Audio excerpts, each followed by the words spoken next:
तो कैसे हो बच्चा पार्टी? सब मौज बहार? तो काफी टाइम बाद मिल रहे हैं एंड हम लोग आज मिले हैं। उसके पीछे एक उद्देश्य ये है कि ये जो क्लासेस होने वाली है वो CA, CMA and CSEET वालों के लिए होने वाली है, जिसमें मैं फाउंडेशन का लॉ पढ़ाने वाला हूँ। एंड ये बैच आपको पूरा प्लेलिस्ट मेरे चैनल पे आपको मिल जाएगा। तो भैया पढ़ेंगे क्या और ये कौन से एग्जाम के लिए है? तो ये सीए एंड सीए में जून वालों के लिए है and CSEET onwards June onwards. ठीक है। तो इस प्रोस्पेक्टिव से मैं इस कोर्स को, फाउंडेशन के लॉ के सिलेबस को कंप्लीट करवाने वाला हूँ। ओके। काफी टाइम बाद मिल रहा है यार तुम लोगों से। खैर, एनर्जी वही होनी चाहिए एंड मेरे साथ बने रहे। तो भैया शुरू करें? हाँ जी, सर शुरू करो। इंटायर स्क्रीन में शेयर कर देता हूँ, शेयर कर देता हूँ, शेयर कर देता हूँ। Yes. Okay okay okay okay. अरे भाई बट हमारी वीडियो कहाँ गई? मैंने शेयर किया था। ओके, होगी। चलो आ जाओ। तो बात ये है कि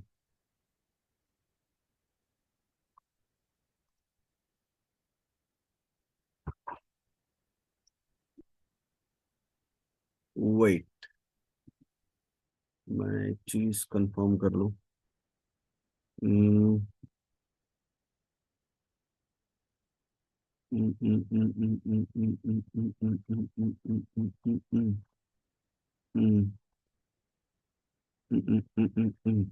ओके।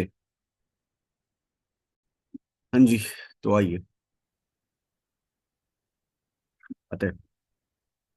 तो सीए फाउंडेशन में जो है वो आपका जो लॉ का पार्ट है वो है 60 मार्क्स का। एंड अपना जो 40 मार्क्स है वो है बिजनेस कॉरस्पॉन्डेंस का। ठीक है। तो ये जो 100 मार्क्स है इसका डिस्ट्रीब्यूशन हुआ है 60 एंड 40 में। ठीक है, 60 एंड 40 में। तो मैं सबसे पहले कवर करूंगा ये जो आपका 60 मार्क है लॉ का, वो। राइट। हाँ जी, भैया सही है। तो आगे बढ़ने से पहले बच्चों एक बात बताओ मेरे को। अपन करने वाले हैं, अपन लोग करने वाले हैं सीए फाउंडेशन में लॉ का पार्ट। ठीक है, उसके पहले एक चीज मैं दिखाता हूं आपको। रुक जाओ। CA foundation boss, boss. ठीक है। ओके। ये अपन आते हैं आईसीआई के वेबसाइट पे। ठीक है। स्टडी मटेरियल न्यू स्कीम, ये अपना न्यू स्कीम है क्या? नहीं, ये न्यू स्कीम नहीं। तो आओ, CA foundation course, boss knowledge portal. Sir 2 minute का टाइम दो, मैं आपको दिखा दूं। मैं आपको बता दूं, क्योंकि आप तो नन्हे नन्हे प्यारे प्यारे छोटे छोटे बच्चे हो। हाँ, मैं यही अज्यूम करके चल रहा हूँ कि आप यही हो। Applicable for January 25 onwards, business law. हाँ जी, ये देखो। Yes, business law. तो क्या क्या है अपने पास? ये देखो, Indian regulatory framework, Indian contract act, sale of good act, Indian partnership act, LLP, companies act and negotiable instrument act. ठीक है। ये अपने पास 7 चैप्टर्स हैं। तो अपना अपना अपना जो बिजनेस बिजनेस लॉ का पेपर है, इसमें टोटल कितने चैप्टर्स पढ़ने हैं? 7। कौन कौन से? चैप्टर्स वाइज दिया हुआ, बट मैं एक्ट वाइज बात करूं तो सबसे पहला है Indian regulatory framework. Indian regulatory framework मतलब क्या है भैया? मतलब कि आखिर ये लॉ फॉर्म कैसे होता है, लॉ को बनाने की कौन कौन सी बॉडीज हैं, ठीक है, एटसेट्रा, वो आगे बात करेंगे। नेक्स्ट वन है Indian contract act 1872, partnership act 1930, sales of goods act 1932। एक बार देख ले। यस, ये 30 है, ये 32 है। ओके। LLP 2008, सबका favourite companies act 2013, and 7 one is negotiable instrument act 8081। ठीक है। तो ये 7 चैप्टर्स पढ़ने हैं अपने को। ये 7 चैप्टर्स एक्चुअली मॉड्यूल में तो चैप्टर वाइज दिए हुए कि अपने को 7 ही चैप्टर पढ़ने हैं, बट ये क्या है? एक्ट है। क्या है? एक्ट है। इंडियन कॉन्ट्रैक्ट एक्ट है, पार्टनरशिप है, सेल ऑफ गुड एक्ट है, LLP है, कंपनीज एक्ट है, नेगोशिएबल इंस्ट्रूमेंट एक्ट है। ठीक है। ये क्या है? एक्ट। राइट। तो ये एक्ट पढ़ने के पहले मुझे एक बात बताओ, और कि सब्जेक्ट है लॉ, हम लोग पढ़ रहे हैं एक्ट, सब्जेक्ट है लॉ, क्या है? बिजनेस लॉ, उसमें हम लोग पढ़ रहे हैं एक्ट। तो लॉ और एक्ट में डिफरेंस होता है क्या? लॉ और एक्ट में डिफरेंस होता है क्या? हो, अभी तो हम लोग को यही पता था कि बिजनेस लॉ और ये जो एक्ट है ये तो सेम ही होगा, ये सेम ही होगा। ठीक है। बट ये एक्ट पढ़ने के पहले मैं आपको लॉ का डेफिनेशन बताता हूं कि लॉ का डेफिनेशन क्या होता है। और मैं इसलिए अगर मैं एलिमेंट्री लेवल पे ही अगर मैं आपको लॉ का मीनिंग बता दूं तो ये आपको इंटरमीडिएट एंड फाइनल दोनों में आपको काम आएगा। आपको फिर अलग से पढ़ने की जरूरत नहीं पड़ेगा what is the meaning of law. ठीक है। तुम मेरे प्यारे प्यारे बच्चों मेरे साथ में एक हेडिंग लिखो, meaning of law. Meaning of law. ठीक है। क्या लिखो? मीनिंग ऑफ लॉ लिखो। लिखे? हाँ जी सर, लिख लिए। अब मेरे को इंसर्ट करना पड़ेगा, नो, ड्रॉ करना है, बट ये यहाँ मुझे शो नहीं कर रहा। यस, मुझे एक लाइन ड्रॉ करनी थी। ओके। ठीक है। तो मीनिंग ऑफ लॉ में क्या क्या आता है? लॉ होता क्या है देखो, कुछ एलिमेंट्स है जिसको अगर एक साथ मिला दिया जाए तो वो क्या बनता है? तो वो बनता है लॉ। ठीक है। कुछ एलिमेंट है जिसको मर्ज कर दिया जाए तो वो क्या बनेगा? लॉ। तो सबसे पहला एलिमेंट है 2, 3, 4, 5, 6। ठीक है। सबसे पहला एलिमेंट है, सबसे पहला अपना एलिमेंट है एक्ट। सबसे पहला एलिमेंट है एक्ट। उसके बाद आता है रूल्स, उसके बाद आता है रूल्स, ऑर्डिनेंस,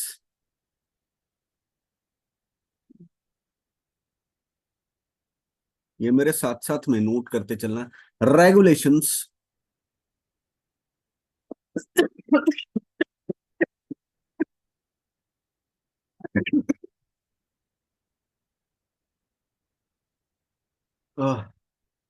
सॉरी, फिर है by laws, and next last one is order. And last one is order. ठीक है, order.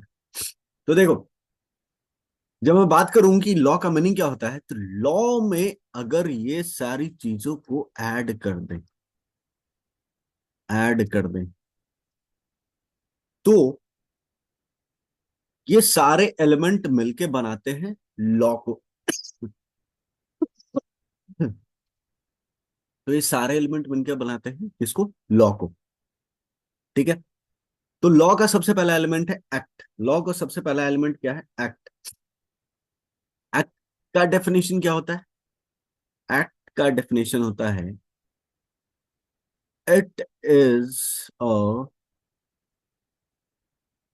Type of law which is passed by the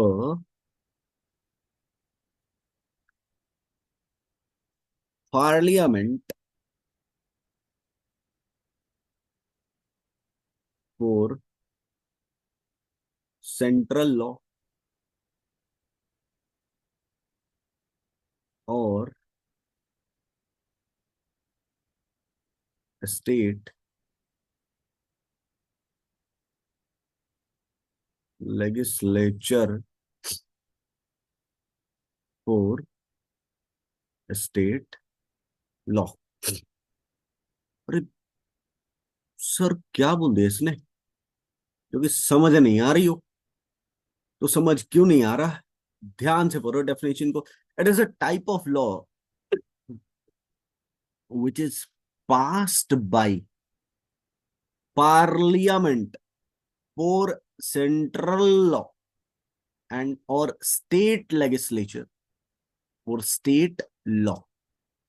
ठीक है, क्या बोला कि एक्ट इस तरह के कानून को कहते हैं जो कि अगर पार्लियामेंट में पास होता है, जो कि कहां पास होता है? पार्लियामेंट में, सेंट्रल लॉ के लिए स्टेट लेजिस्लेचर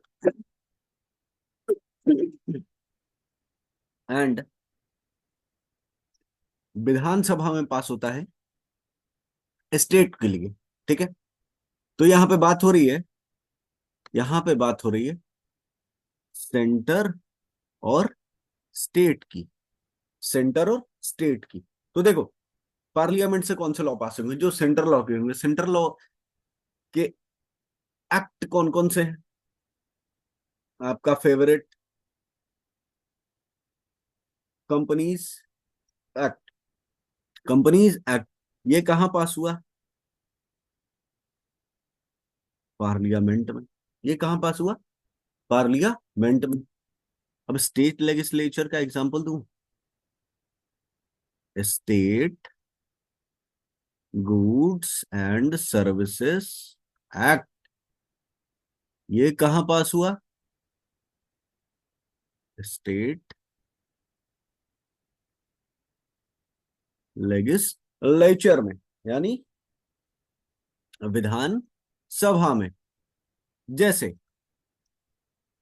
आप शॉपिंग करने गए, ठीक है, आपने परचेज किया एक प्यारा सा शर्ट। क्या परचेज किया? T shirt. देखो, मैं ट्राई कर रहा हूँ टी शर्ट बनाने की, बाकी आपको समझ नहीं आए तो आप एज्यूम कर लेना। ठीक है, ओके भैया, हम एज्यूम कर लेंगे। ओके सर, टी शर्ट तो बहुत जबरदस्त बनाए हो, ये आप मेरे को ही बेच दो। नहीं बेटा, मैं ये टी शर्ट नहीं बेचूंगा, ये मैंने फेवरेट टी शर्ट बनाई है। ठीक है, और इसे सिर्फ मैं पहनूंगा। चलो मैं ब्रांड भी लिख देता हूँ। ठीक है। ओके। ये टी शर्ट परचेज किया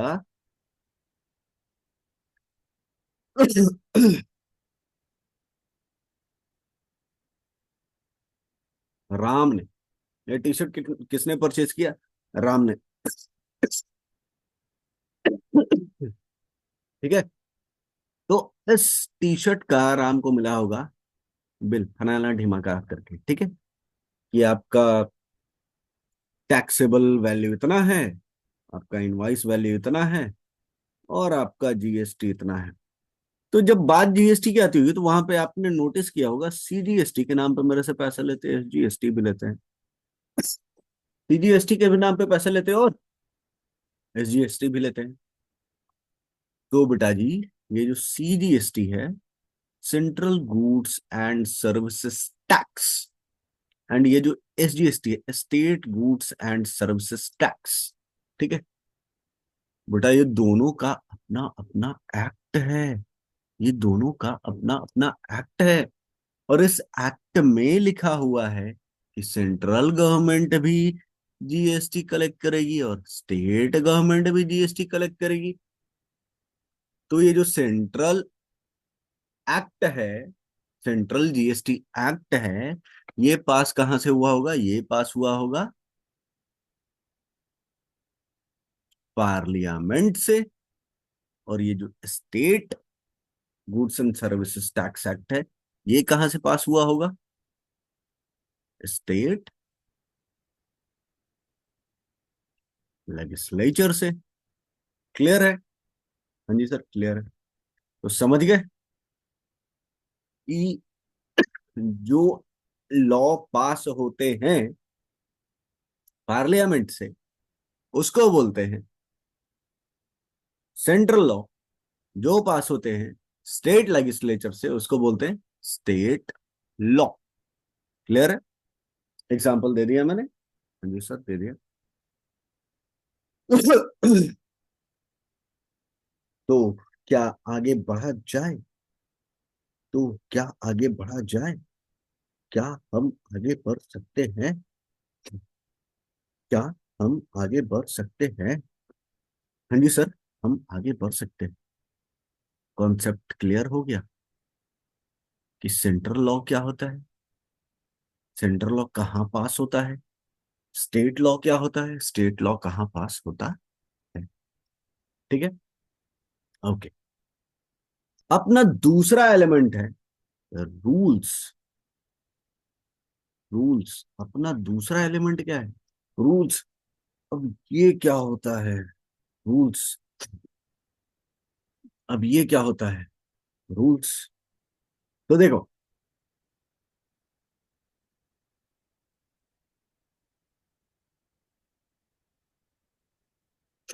देखो होता क्या है, पहले मैं डेफिनेशन बता देता हूं, फिर मैं आपको बताता हूँ। ठीक है। तो डेफिनेशन मेरे साथ लिखो। लिखो, it is a that type of law which is passed by central government या स्टेट गवर्नमेंट। सेंट्रल गवर्नमेंट या पास नहीं, sorry, it is made by. ये पास नहीं होता, ये बनाया जाता है। रूल बनाया जाता है, रूल बनाया जाता है, और एक्ट जो है वो पास कराया जाता है। एक्ट पास कराने के लिए मेजोरिटी चाहिए, बट रूल के लिए मेजोरिटी नहीं चाहिए। एक्ट बन ही गया तो उसमें रूल इंसर्ट करने में क्या है, कोई दिक्कत नहीं। तो क्या बोला, क्या लिखा मैंने? It is a that type of law which is made by central government, your state government, on those matters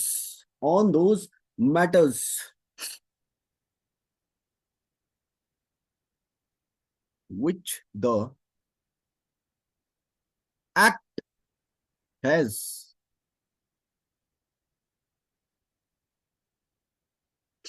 mentioned, act has mentioned to be prescribed in, prescribed by rules. क्या लिख दिया सर इंग्लिश में? I'll explain. सबसे पहले definition पढ़ो, क्या बोला? It is that type of law which is made, made by, made by whom? Made by central government or state government on those matter which the act has mentioned to be prescribed by rules. इसका मतलब यह हुआ, जैसे कि जब आप GST act पढ़ोगे तब वहां पे आपको मिलेगा बहुत जगह लिखा हुआ as prescribed by rules, as mentioned in rules. Companies act पढ़ोगे तो आपको पढ़ना होगा, बहुत बहुत सारे जगहों पे आपको पढ़ना होगा एज प्रिस्क्राइब्ड बाय रूल्स, यानी कि ये वो मैटर है, ये वो प्रोविजंस है जिसका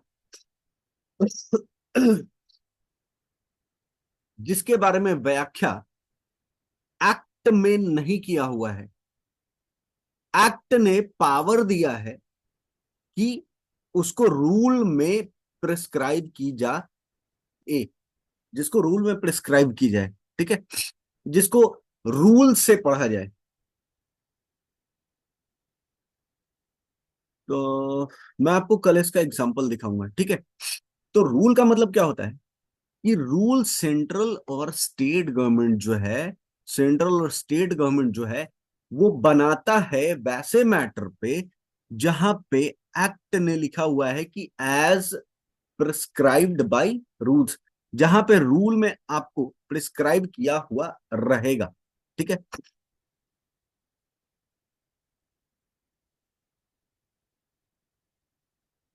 क्लियर है? क्लियर है यहां तक? हाँ जी सर, क्लियर है। बाकी मैं आपको कल दिखाऊंगा कि वो जो लिखा रहता है as prescribe by rules, and फिर हम रूल्स पढ़ते हैं, ठीक है। अभी तो आपको जीएसटी में भर भर के मिलेगा, कंपनीज एक्ट में भर भर के मिलेगा, तो वो अपन कल में, वो मैं आपको कल दिखाऊंगा। अभी आगे बढ़ते हैं अपना ऑर्डिनेंस। ऑर्डिनेंस, अब ये ऑर्डिनेंस क्या होता है? अब ये ऑर्डिनेंस क्या होता है? ऑर्डिनेंस होता है, ऑर्डिनेंस का डेफिनेशन लिखवाता हूं। देखो ऑर्डिनेंस क्या होता है, पहले सुन लो।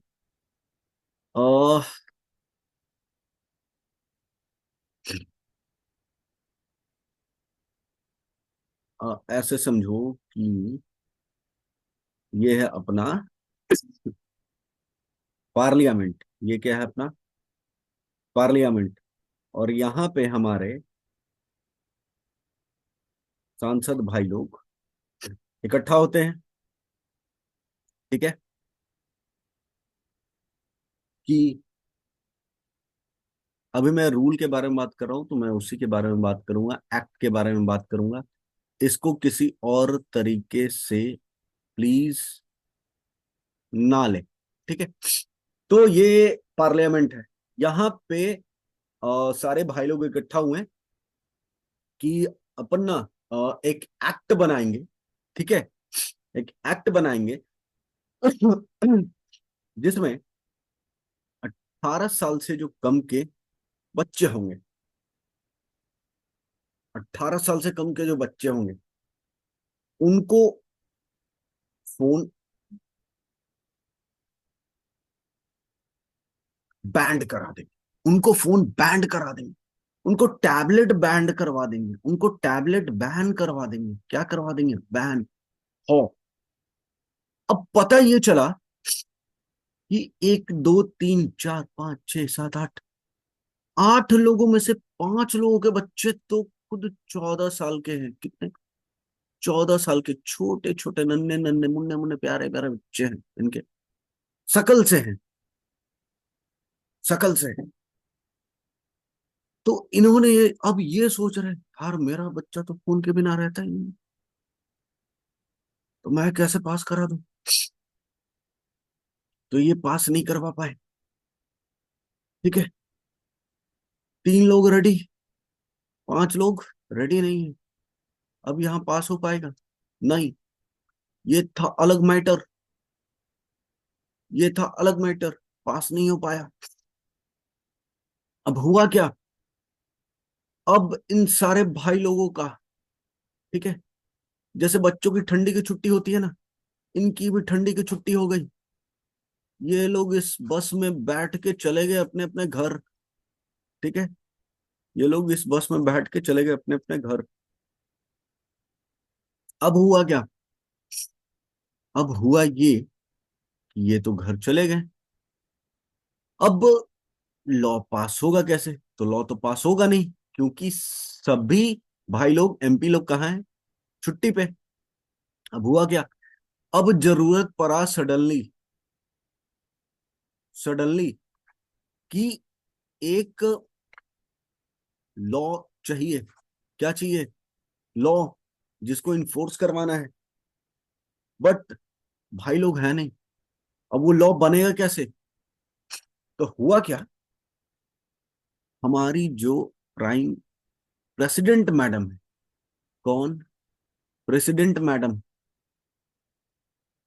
President madam.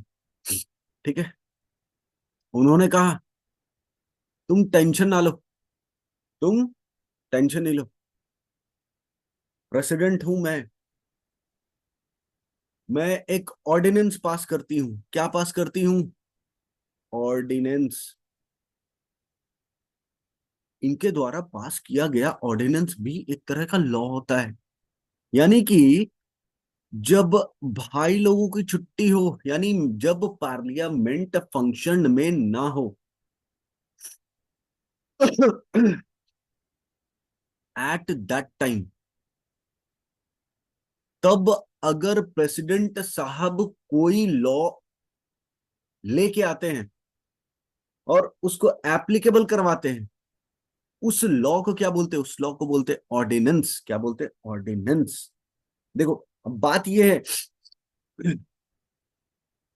कि प्रेसिडेंट साहब का लाया हुआ जो है, ये एक्ट है, यानी कि ये ऑर्डिनेंस है। ये ऐसा नहीं, ये तो इमरजेंसी में लाया गया था, तो इसकी वैलिडिटी भी होगी। हाँ जी, वैलिडिटी होती है 6 वीक्स की। कितनी? 6 वीक्स की।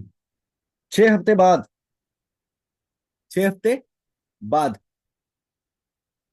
ठीक है, अगर इसको पास करा दिया गया पार्लियामेंट में, ठीक है, पार्लियामेंट में, तब ये कंटिन्यूएशन में रहेगा। अगर ये पार्लियामेंट में पास नहीं हो तो इसकी मौत हो जाएगी।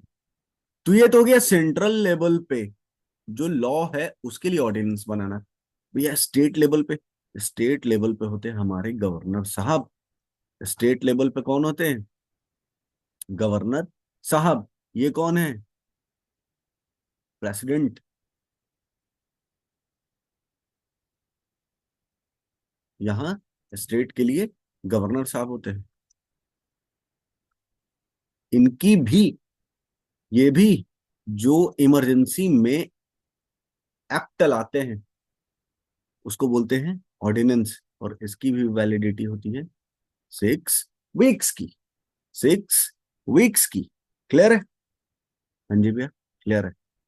तो इसका डेफिनेशन लिखे? हाँ जी सर, लिखी दो, बहुत पढ़ लिए हम। It is a type of law passed by president of India या governor of state, governor of state.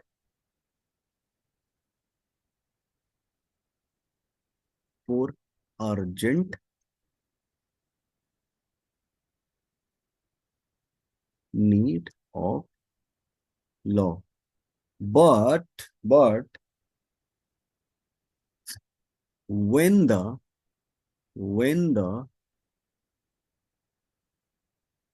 parliament या state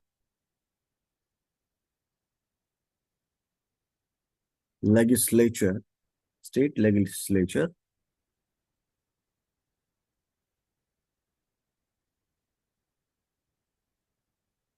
law when, इसको काटो, when the parliament or state legislatures are not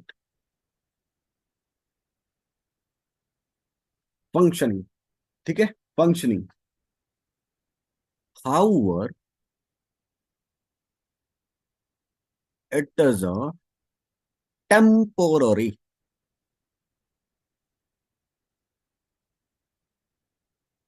temporary law and will be valid only for 6 weeks, only for 6 weeks.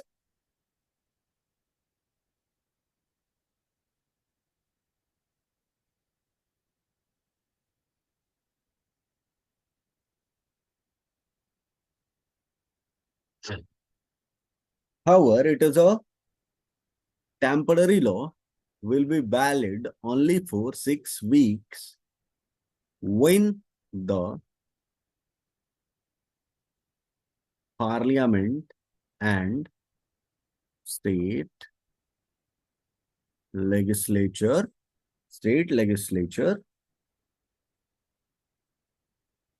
started functioning, ठीक है, यानी कि जहां से state legislature और पार्लियामेंट काम करना स्टार्ट करेगा वहां से 6 वीक तक ये वैलिड होगा, यानी कि जब तक काम नहीं कर रहा है तब तक तो वैलिड है ही, और जब पार्लियामेंट और स्टेट लेजिस्लेचर काम करना स्टार्ट कर गया वहां से भी ये 6 सप्ताह तक क्या होता है, वैलिड होता है, ठीक है, ये समझ गए? हाँ जी सर, समझ गया। आगे बताओ आप, अब तो चीर देंगे फाड़ देंगे। रेगुलेशन, रेगुलेशन,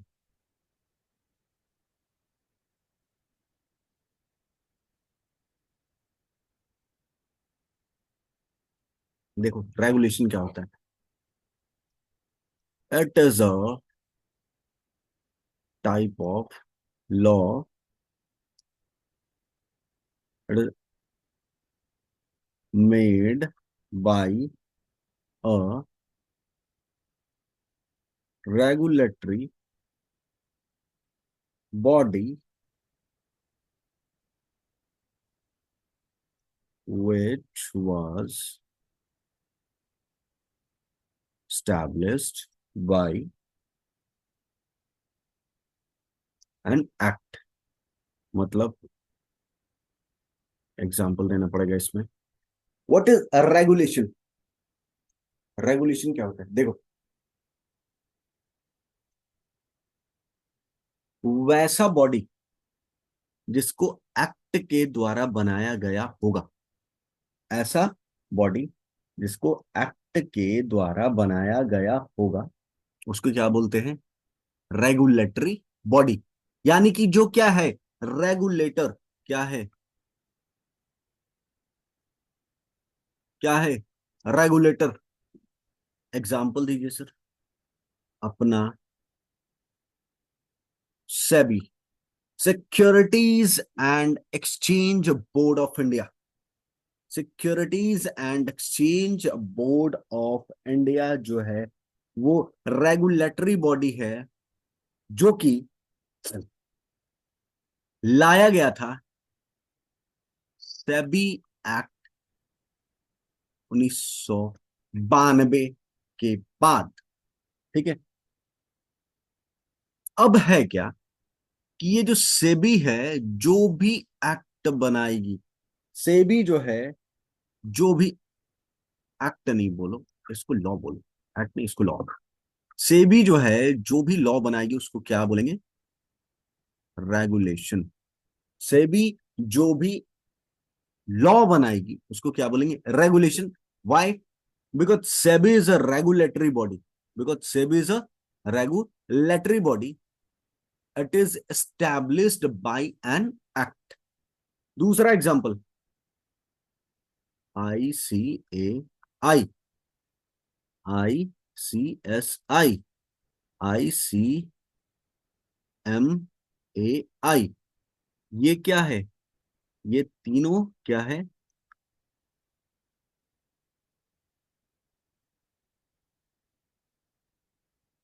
रेगुलेटरी बॉडी है। और ये जो लॉ बनाएगा उसको क्या बोलेंगे? रेगुलेशन। और एक बात बताओ, क्या सीए का अपना एक्ट है? सीएस का अपना एक्ट है। सीएमए का अपना एक्ट है। तो जो भी लॉ कौन बनाएगा? जो भी रेगुलेटरी बॉडी एक्ट के द्वारा एस्टैब्लिश की गई है, वो जो भी लॉ लेके आएगा उसको क्या बोलेंगे? रेगुलेशन। उसको क्या बोलेंगे? Regulation.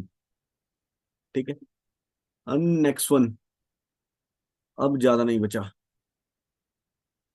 By law. By law नहीं, बाय लॉ नहीं, बाय लॉ। देखो, बाय लॉज कौन बनाता है? बाय लॉज कौन बनाता है? कौन बनाता है? तो बाय लॉज बनाता है, it is a law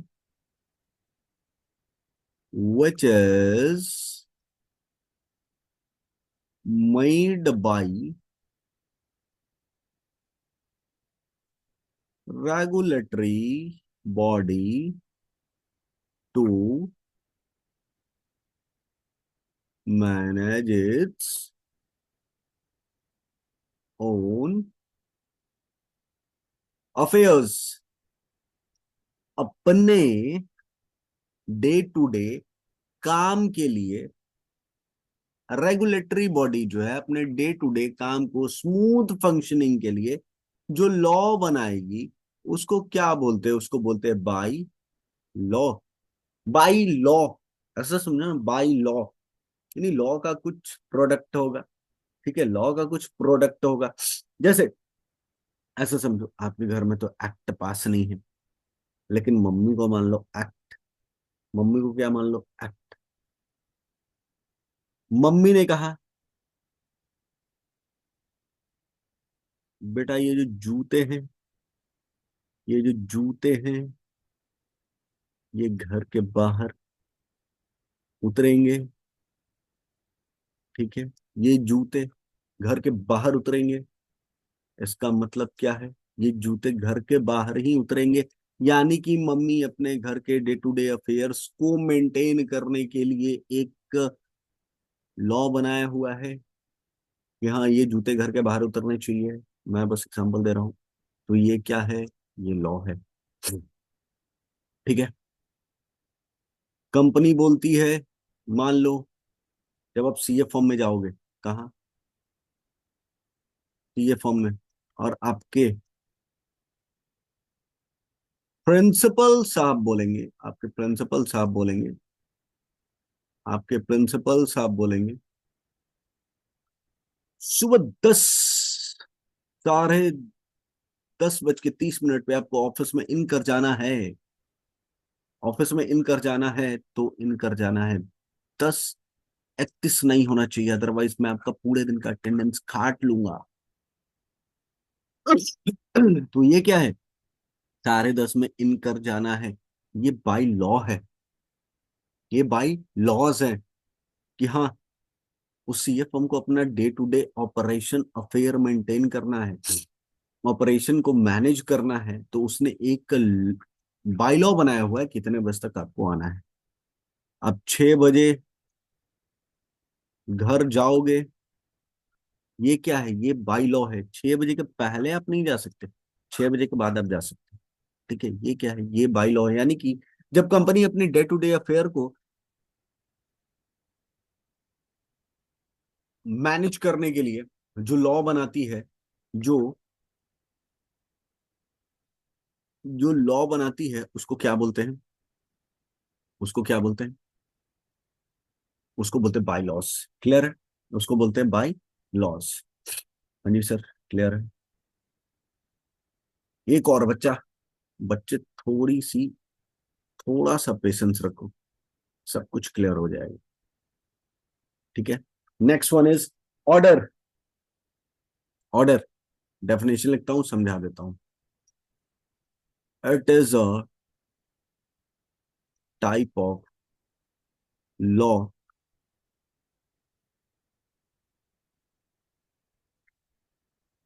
passed by an ADJUDIICA adjudicating authority which shall be applicable for a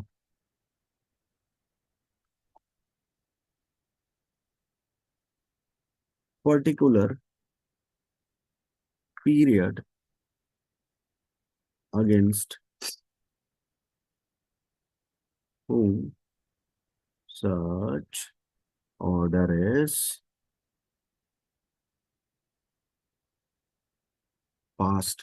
ये क्या बोल दिया, क्या बोल दिया, ये एडजुडिकेटिंग अथॉरिटी क्या होता है, एडजुडिकेटिंग अथॉरिटी क्या होता है। और फिर बोल रहा है ये उसी के लिए एप्लीकेबल होगा एक पर्टिकुलर पीरियड ऑफ टाइम तक जिसके अगेंस्ट में ये ऑर्डर पास हुआ होगा। बोलो वाह वाह, जय जय, राधे राधे। क्या है ये, तो बोलता है, देखो ऑर्डर क्या होता है, ऐसा समझो। जब आप फॉर्म में जाओगे और जीएसटी डिपार्टमेंट विजिट करोगे, इनकम टैक्स डिपार्टमेंट विजिट करोगे, तो जीएसटी डिपार्टमेंट और इनकम टैक्स डिपार्टमेंट कभी कभी आपके क्लाइंट्स को ना नोटिस भेजता है। क्या भेजता है, नोटिस भेजता है। उसी नोटिस को बोलते हैं आर्डर। अपन ऑर्डर दे रहा है, अपन ऑर्डर दे रहा है कि तेरे को इस डेट को प्रेजेंट होने का। दैट मीन्स कि कोई जीएसटी या इनकम टैक्स कमिश्नर, छोटा मोटा आदमी नहीं रहे, कमिश्नर, यूपीएससी वाले, ठीक है, वो लोग बोलते हैं कि अपन तुमको इस डेट को मेरे ऑफिस में मांगता है, अपना बुक्स ऑफ अकाउंट्स लेके आ जाना। अपन उसका करेगा, अपन उसका करेगा रिव्यू। क्या करेगा, रिव्यू। हो सकता है क्लाइंट ने जीएसटी कम पे किया हो, इनकम टैक्स कम पे किया हो, ठीक है। तो इन दैट केस ये जो एडजुडिकेटिंग अथॉरिटी होता है, यानी कि वो इंसान जिसके हाथ में, यानी कि जो इतना कैपेबल है कि वो आपके क्लाइंट के अगेंस्ट में ऑर्डर निकाल सकता है कि आपको इस डेट को मेरे ऑफिस में प्रेजेंट होना है with particular documents which is prescribed by me. तो उनके द्वारा बनाए हुए उस ऑर्डर को भी लॉ बोलते हैं, उस ऑर्डर को भी लॉ बोलते हैं, ठीक है, उस ऑर्डर को भी लॉ बोलते हैं। तो क्या हमने लॉ के सारे एलिमेंट्स को कवर किया, हाँ जी किया। क्या क्या किया, सबसे पहला क्या था, सबसे पहला था एक्ट। एक्ट में क्या अपन पढ़ा अपन ने कि एक्ट ऐसा लॉ होता है जो पास होता है या तो पार्लियामेंट में पास होगा, वो सेंट्रल सेंट्रल लॉ होगा, और स्टेट लेजिस्लेचर में पास होगा, वो स्टेट लॉ होगा। ठीक है। Next one is rules. Rule कौन बनाता है? सेंट्रल या स्टेट गवर्नमेंट रूल बनाता है कि एक्ट में वो चीज अगर नहीं दिया हुआ है तो उसको अलग से प्रिस्क्राइब करता है। बाय रूल्स, प्रिस्क्राइब यानी क्लियर। ठीक है, क्लियर करता है रूल बना के। ठीक है। Next one is ordinance. Ordinance क्या होता है? ऑर्डिनेंस जो है, जब ये अपने अपना पार्लियामेंट या स्टेट लेजिस्लेचर जो है, ठीक है, वो बंद होता है और अर्जेंट लॉ का नीड होता है, तो हमारे प्रेसिडेंट साहब के पास for central government, for central law, and governor साहब जिनके पास स्टेट लॉ का, स्टेट लॉ को बनाने का एक राइट होता है। ठीक है। एक लॉ पास करा सकते हैं जिसको बोलते हैं ऑर्डिनेंस। ठीक है। जिसकी वैलिडिटी कब तक होती है? जिसकी वैलिडिटी होती है, ये एक्चुअली में होता है टेम्पररी लॉ होता है, बट इसकी वैलिडिटी होती है पार्लियामेंट या स्टेट लेजिस्लेचर जब फंक्शन में आ जाए वहां से 6 वीक तक। ठीक है, वहां से 6 वीक तक। ठीक है। रेगुलेशन क्या होता है? Regulatory body. ठीक है। जो लॉ बनाती है उसको बोलते हैं रेगुलेशन। ठीक है। और साथ ही साथ रेगुलेटरी बॉडी अपने अफेयर्स को मैनेज करने के लिए जो लॉ बनाती है उसको बोलते हैं बाई लॉस। एंड अपन ने पढ़ा ऑर्डर। ऑर्डर कौन बनाते हैं? ऑर्डर बनाते हैं कमिश्नर साहब। ठीक है। ऑर्डर कौन बनाते? कमिश्नर साहब बनाते हैं, और वो भी, ये भी एक टेम्पररी लॉ ही होता है, ये भी एक सर्टेन पीरियड ऑफ टाइम के लिए ही होता है, और ये उसी के ऊपर एप्लीकेबल होता है जिसके लिए पास होता है, जिसके अगेंस्ट पास होता है। क्लियर है? तो ये अपना था लॉ। तो क्या आज के बाद अगर आपसे पूछा जाए what is the meaning of law, तो क्या आप बता पाओगे? हाँ जी सर, बता देंगे। लॉ का मतलब सिर्फ एक्ट नहीं होता। लॉ का मतलब होता है act, rule, ordinance, regulation, by laws and order. Clear है? हाँ जी सर, क्लियर है। तो आज की कथा यहीं समाप्त करते हैं, यहीं समाप्त करते हैं। मिलते हैं अपन नेक्स्ट क्लास में। ठीक है। तो नेक्स्ट क्लास में हम लोग स्टार्ट करेंगे अपना प्यारा सा नन्ना सा मुन्ना सा टॉपिक जिसका नाम है कंपनीज एक्ट 2013। Companies act 2013। तब तक के लिए tata, bye bye, good night and happy new year. I hope कि इस साल आप जोर तोड़ फोड़ के पड़े। ठीक है। एंड नेक्स्ट क्लास में अपन स्टार्ट करेंगे कंपनी लॉ। तब तक के लिए bye bye, tata, see you, take care.